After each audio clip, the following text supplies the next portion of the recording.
Pagi ini kita akan membahas yang lagi ramai soal kenaikan PPN menjadi 12%. Kenaikan PPN menjadi 12% sampai 5 Desember 2024 saudara masih belum berubah dan akan berlaku tahun depan meski mendapat protes luas. Tetapi lewat keterangan DPR, PPN hanya untuk barang mewah. Protes terus menggaung karena kondisi keuangan masyarakat menengah bawah sedang tidak baik-baik saja. Pengusaha retail bahkan sudah mencatat penurunan pendapatan yang signifikan di wilayah basis manufaktur. Sebenarnya kenapa PPN 12% tetap berlaku? Kita ke data selanjutnya. Nah ini dia Undang-Undang Nomor 7 Tahun 2021 tentang harmonisasi peraturan perpajakan. Ini mengamanatkan April 2022 PPN naik 10% poin menjadi 11%.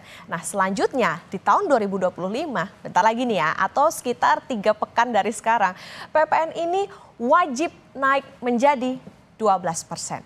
Dulu ketika PPN naik menjadi 11%, penerimaan negara dihitung bertambah sekitar 50 triliunan rupiah. Kali ini dengan kenaikan menjadi 12%, diperkirakan penerimaan negara bertambah sekitar 70 triliunan rupiah. Bagi APBN saudara, penerimaan ini sangat berarti. Tetapi dampak yang ditimbulkan dan dikhawatirkan lebih besar dibanding penerimaan. Ketua Komisi 11 DPR Muhammad Misbahun bilang PPN 12% akan diterapkan secara selektif. Barang-barang pokok, jasa pendidikan, jasa kesehatan, perbankan, serta pelayanan umum akan tetap bebas dari PPN sesuai kebijakan yang berlaku saat ini. Sebagai gantinya Presiden Prabowo, kata Misbahun, akan menambah penerimaan negara dengan melawan kebocoran anggaran.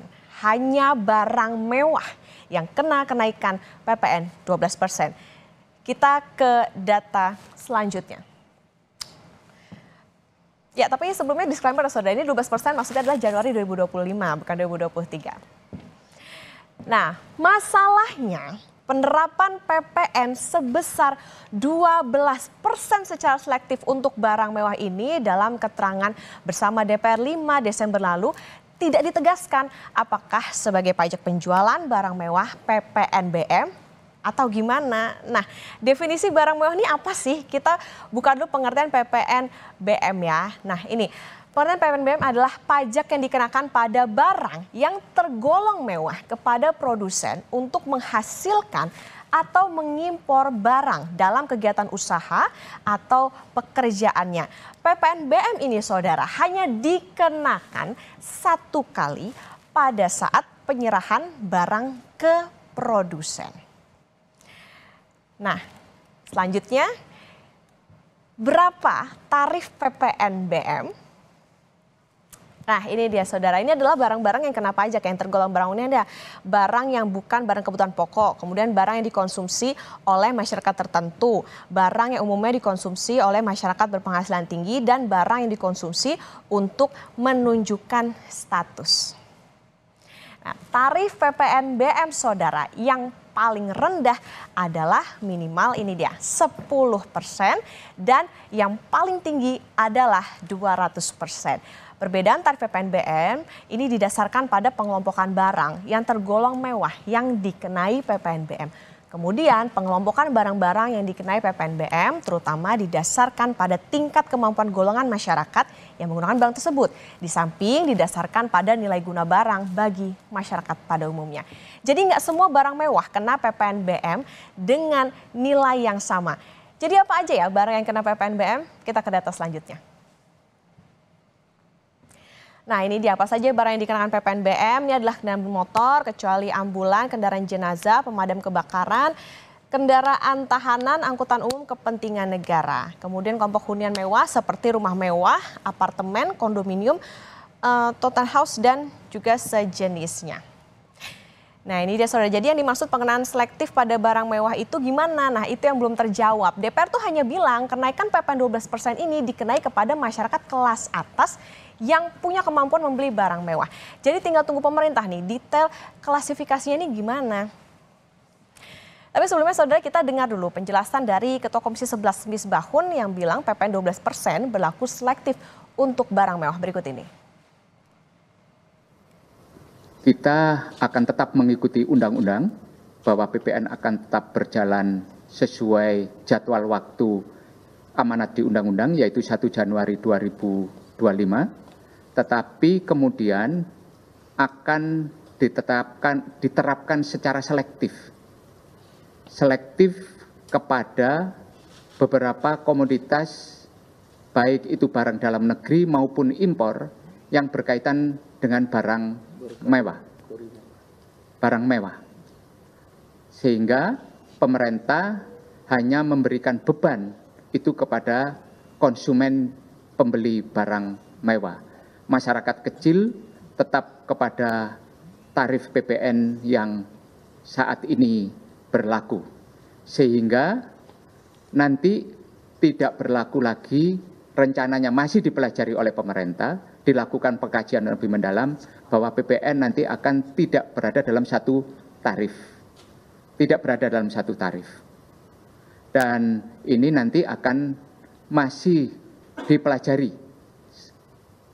Masyarakat tidak perlu khawatir karena ruang lingkup mengenai kebutuhan barang pokok, kemudian jasa pendidikan, jasa kesehatan, kemudian jasa perbankan yang berkaitan dengan hal-hal yang bersifat pelayanan umum, jasa pemerintahan, tetap tidak dikenakan PPN. Nah, sebelumnya saudara anggota DPR fraksi PD Perjuangan Rieke Diah Pitaloka meminta pemerintah membatalkan kenaikan PPN 12%. Hal tersebut disampaikan Rieke dalam rapat paripurna Kamis 5 Desember 2024. Pada ayat 1 dapat diubah bukan hanya paling tinggi 15%, tapi bisa juga diubah paling rendah 5%. Dengan ini, dengan seluruh kerendahan hati, saya merekomendasikan di rapat paripurna ini mendukung Presiden Prabowo. Pertama, menunda atau bahkan membatalkan rencana kenaikan PPN 12% sesuai dengan amanat pasal 7 ayat 3 dan ayat 2 Undang-Undang Nomor 7 Tahun 2021. Kedua, Menko Bidang Perekonomian Erlangga Hartarto menegaskan finalisasi paket kebijakan ekonomi yang di dalamnya juga mengatur penerapan kenaikan PPN 12% akan rampung pekan kedua Desember 2024. Erlangga menekankan beberapa barang dikecualikan dari PPN, terutama bahan pokok penting, pendidikan, dan kesehatan. PPN itu akan dibahas dan difinalisasi seperti yang saya sampaikan dalam pertemuan ke depan. Tetapi yang dapat saya sampaikan, tidak semua barang kena PPN. Apakah itu PPN sekarang yang 11%, beberapa barang dikecualikan dari PPN. Terutama bahan pokok dan penting, itu sebagian besar sudah bebas fasilitas tanpa PPN. Demikian pula untuk pendidikan dan kesehatan. Itu akan banyak lagi hal-hal yang dikecualikan dari PPN. Nah, jadi pertanyaannya nih, jadi klasifikasinya gimana? Lalu dampaknya apa pada sektor yang bisnisnya berkaitan dengan barang mewah? Kompas Bisnis masih akan kembali, saudara, kita ulas usai jeda.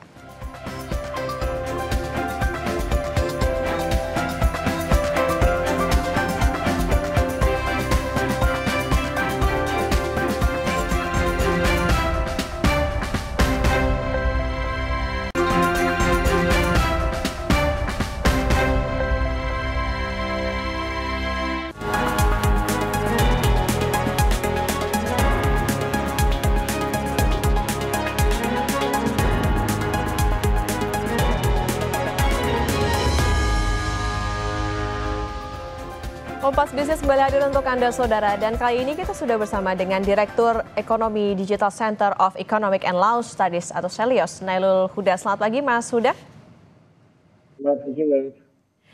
Mas Huda, PPN 12% rencananya lanjut nih dan akan berlaku selektif katanya DPR, ya nih pada barang mewah. Walaupun kita tahu rincian kebijakan ini belum resmi dikeluarkan, tapi apakah kebijakan ini tepat berlaku tahun depan dan merupakan win-win solution?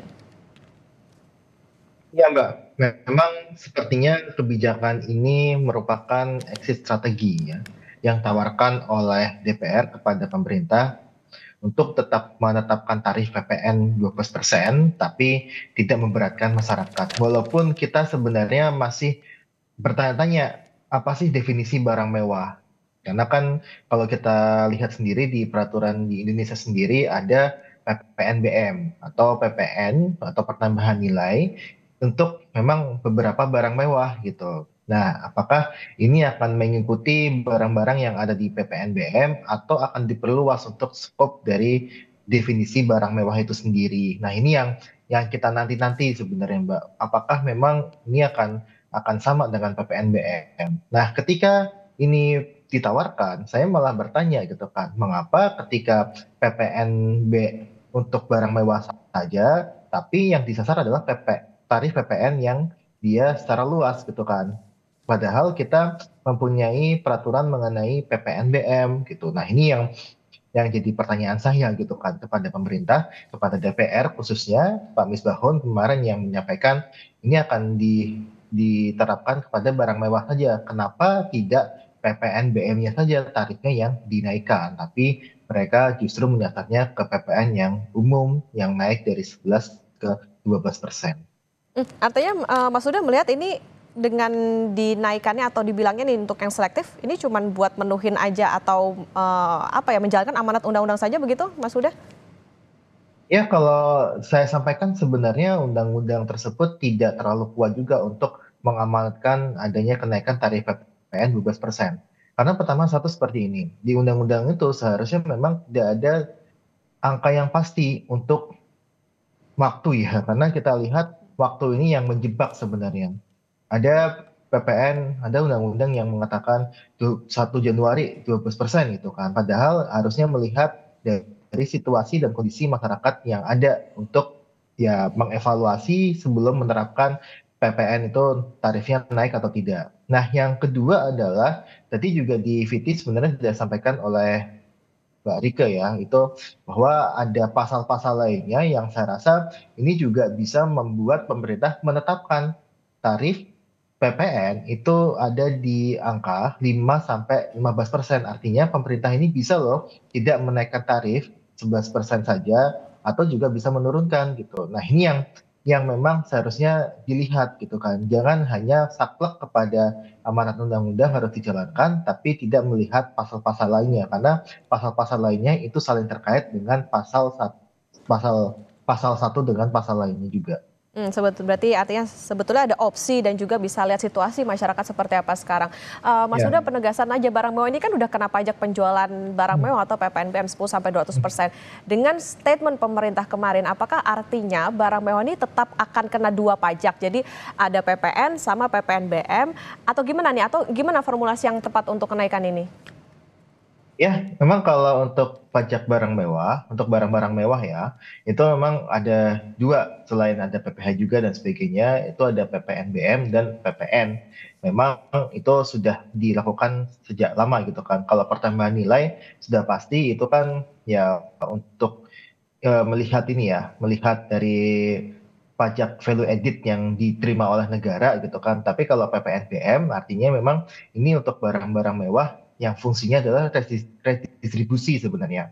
Ada fungsi redistribusi pendapatan di mana masyarakat yang tidak bisa mengapros barang mewah itu diberikan subsidi dari pajak-pajak yang di barang mewah gitu kan, dari orang-orang yang dia bisa mengapros barang mewah. Nah, ini yang saya sebutkan pas dari dulu juga prakteknya dua gitu kan. Nah, ini yang saya sampaikan ketika ingin mengejar dari barang mewah saja, kenapa tidak tarif PPNBM-nya saja yang dinaikkan? Misalkan tadi kalau misalkan dari 10% sampai 100 ataupun 200% gitu. Kenapa nggak dinaikkan tarif itunya saja di PPNBM-nya, bukan di tarif PPN secara umum? Nah, ini yang saya lihat sebenarnya ada satu menurut saya juga kekeliruan konsep ya ketika menggunakan diksi barang mewah tapi yang dinaikkan adalah PPN secara umum bukan PPN BM yang memang khusus untuk memberikan pajak kepada barang-barang mewah yang ada di Indonesia. Contohnya ada di mobil, ada kondominium, terus kemudian ada juga helikopter dan sebagainya. Kenapa tarif barang-barang itu saja yang nggak dinaikkan gitu kan? Mas Huda, PPN-nya. artinya batas bawahnya si PPNBM ini harus dinaikkan atau seperti apa? Ya, bisa batas bawahnya, bisa batas atasnya juga, Mbak. Karena kalau kita tahu di beberapa barang itu dia pajak PPNBM-nya 20% misalkan. Itu bisa juga dinaikkan menjadi 25% atau 30% dan sebagainya untuk bisa mengejar ya tadi penerimaan negara yang tadi seperti disampaikan oleh Pak Misbahun gitu kan, bahwa ini ada sumber-sumber penerimaan negara baru gitu. Nah, kenapa nggak PPNBM aja yang diutak-utik, bukan PPN yang secara umumnya. Nah itu tadi kalau misalnya bisa diutak-utik 10-200% itu mungkin dianggap tidak ideal atau harusnya PPNBM aja yang dinaikin. Berarti angka idealnya berapa kira-kira Mas Huda? Ya, kalau angka idealnya pasti memerlukan penelitian lebih lanjut gitu ya. Tapi kalau kita lihat sebenarnya di barang mewah itu sendiri ketika range-nya 10 sampai 200%, mungkin ada beberapa barang yang dia naik aja untuk PPNBM-nya gitu kan, helikopter misalkan, ataupun untuk pembelian mobil yang dia tergolong barang mewah gitu. Itu bisa jadi dinaikkan gitu kan. Karena kan ini tidak akan mengganggu konsumsi yang ada di kelas menengah ke bawah gitu kan. Walaupun memang di kelas menengah atas itu pasti akan ada efeknya, tapi kalau untuk menengah ke bawah itu tidak ada efeknya. Nah, makanya ini yang saya sampaikan, PPN ini tarif PPN yang 12% ya, ini tidak bisa untuk ke selektif barang mewah saja, tapi kalau saya pribadi sebenarnya lebih condong kalau mau memajaki barang mewah lebih tinggi itu menggunakan instrumen PPNBM. Oke, berarti harus dilihat juga bagaimana jenis barangnya, spesifikasinya, karena itu tadi ini kan menyasarnya katanya ke kelas atas aja nih, bukan ke menengah yang ke bawah. Mas Huda, jadi berapa nih peningkatan penerimaan negara dengan kenaikan pajak pertambahan nilai pada barang mewah? Kira-kira apa ya, bisa melebihi dari target kah atau bagaimana? Ya, kalau target mungkin saya belum tahu detailnya untuk tahun depan, tapi kalau ini bisa ditingkatkan gitu ya, ditingkatkan dari PPNBM-nya, saya rasa bisa naik hingga 5-10%. Nah, kemudian kalau kita lihat sebenarnya ketika pun dinaikkan untuk barang-barang mewah, tapi dengan kategori yang seperti PPNBM ya, dari 11 ke 12%, saya rasa itu juga istilahnya bisa meningkatkan juga gitu kan. Tapi peningkatannya itu relatif lebih rendah sebenarnya dibandingkan mereka untuk ke PPNBM-nya saja gitu. Karena di PPN ini kan kenaikannya kan 1% kan. Tapi kalau PPNBM itu bisa naik 5-10% ya dari tarif yang sudah ada, saya rasa itu bisa lebih baik lagi gitu kan. Makanya pajak ini kan bisa dipandang sebagai redistribusi kekayaan gitu kan, redistribusi pendapatan. Kenapa nggak diotak-atik PPNBM-nya saja gitu kan, daripada PPN secara umum. Nah, saya takutnya adalah ketika ini diterapkan ke barang mewah, PPN 12% ya secara umum itu, ada pelebaran diksi-diksi dari barang mewah itu sendiri. Misalkan nanti ada TV yang di 43 inch digolongkan ke barang mewah, ataupun ada beberapa barang yang sebelumnya tidak tergolong barang mewah itu dijadikan sebagai barang mewah. Nah, ini yang harus kita jaga, tidak ada ya tadi pelebaran diksi-diksi yang sudah tercantum di PPNBM gitu kan. Saya rasa sih sebenarnya kita harus menjaga ya peraturan teknisnya agar ini tidak melebar untuk definisi barang mewah. Karena kemarin Pak Misbahun cuma menyebutkan barang mewah saja gitu kan, tapi tanpa menyebutkan detail lebih lanjut. Oke, berarti harus ada transparansi dan pengawasan terkait dengan kategori dari barang mewah. Jadi apa sih sebetulnya ya kan yang kena PPNBM dan juga nantinya mungkin dikenakan PPN juga. Kalau tadi Mas Huda sempat menyebut misalnya mobil mewah gitu ya. Nah, kita ambil contoh tadi ya, barang mewah misalnya mobil, dengan kenaikan PPN ini mobil juga udah kena PPNBM. Apa sih sebetulnya dampaknya ke penjualan industri otomotif? Kita tahu tahun ini aja industri otomotif lagi lesu, sampai Gaikindo tahun ini mengubah target penjualan mobil dari 1,1 juta kendaraan jadi 850.000 kendaraan. Dampaknya seperti apa Mas Huda? Iya, yang pasti seperti ini Mbak. Ketika PPNBM ya, itu kan tidak semua mobil itu tuh kan dikenakan PPNBM kan. Tapi memang mobil-mobil yang dia misalkan mobil dari Eropa dan sebagainya yang itu harganya berkisaran miliaran lah gitu kan. Nah, tentu kita dorong juga adalah ya yang untuk otomotif yang PPN-nya 11% itu tidak naik gitu kan. Bahkan kalau kita lihat kemarin pernyataannya adalah ada beberapa barang yang bisa PPN-nya itu diturunkan. Artinya ini bisa bisa multi tarif gitu kan untuk PPN ini kan. Nah, ketika dia multi tarif, ini kita dorong untuk barang-barang yang memang dia memiliki multiplier efek yang tinggi gitu kan. Ini bisa diberikan insentif gitu kan dengan penurunan PPN gitu kan. Misalkan kalau otomotif itu barang-barang mobil yang dia ataupun motor yang dia menimbulkan multiplier efek yang besar gitu kan. Tapi kalau kita lihat untuk PPNBM untuk mobil biasanya adalah mobil-mobil impor yang dia harganya cukup tinggi gitu kan, yang dimana tidak menimbulkan multiplier efek yang besar gitu. Nah ini yang kita lihat sebenarnya itu bisa dikenakan PPNBM yang lebih tinggi gitu kan. Nah tapi kalau untuk yang otomotif yang dia mobil-mobil kelas menengah ke bawah dan sebagainya yang dia mempunyai multiplier efek yang besar, saya rasa ini akan ketika dia dikenakan PPN dan mungkin akan dilebarkan ya, jadi mobil itu semuanya barang mewah, itu akan mereduksi dari kinerja industri otomotif itu sendiri. Dan ini yang memang ditakutkan oleh Gaikindo ketika PPN ini akan dinaikkan dari 11 ke 12%, karena kenaikan harga barang itu bisa mencapai 9 hingga 20% kenaikan harga mobilnya ya, dari kenaikan tarif PPN ketika PPN 12% itu diterapkan ke semua sektor usaha. Nah itu tadi catatannya, jangan apa ya, bisa dikatakan semua mobil nggak bisa dikatakan apa ya, dikategorikan barang mewah juga karena tadi bisa memukul juga semakin dalam industri otomotif. Mas sudah sedikit keluar dari keterangan DPR kemarin, tapi ada beberapa negara di dunia yang memang trennya naikin PPN. Salah satunya adalah Singapura yang 2 tahun menaikkan PPN berturut-turut. Tapi memang kalau kita penghasilan sama standar hidup di Singapura kan berbeda nih dengan di Indonesia. Tanggapan Anda singkat aja, Mas Huda. Ya, yang jelas sebenarnya kalau kita bandingkan dengan apa yang dikerjakan oleh Singapura gitu kan, bahwa Singapura walaupun dinaikkan juga tetap tidak lebih tinggi sebenarnya dibandingkan dengan Indonesia. Tapi ada beberapa juga negara-negara di ASEAN ini yang juga memiliki tarif PPN lebih rendah dibandingkan dengan Indonesia.